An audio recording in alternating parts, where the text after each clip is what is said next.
Secretary Jesus Crispin Remulla, Interior Secretary John Vic Remulla, National Police Chief General Romel Marbil, PNP CIDG Chief Major General Nicolas Torre, and Special Envoy on Transnational Crimes Marcos Lacanilao. The head of the Senate panel, known Duterte ally and the president's sister, Senator Amy Marcos, said Duterte's arrest was politically motivated and part of a plan to weaken the Duterte family ahead of the 2028 presidential elections.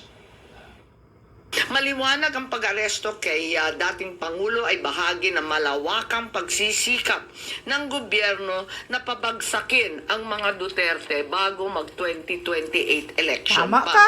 Ang unang malinaw na pagtangka upang pabagsakin ay sa pamamagitan ng PI na magsilbing panimula sa pagbabago ng probisyon ng ating konstitusyon para hadlangan makabalik sa 2028. Nang mabigo ito, nagmadali na siraan ang pangalan ng mag-ama.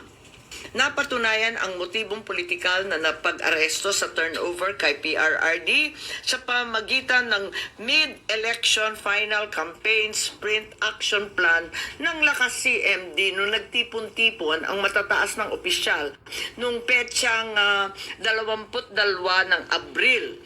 May magkakaugnay na pagtatangkang pagtakpan ang mga detalye at motibo sa likod ng pag-aresto ng dating Pangulo.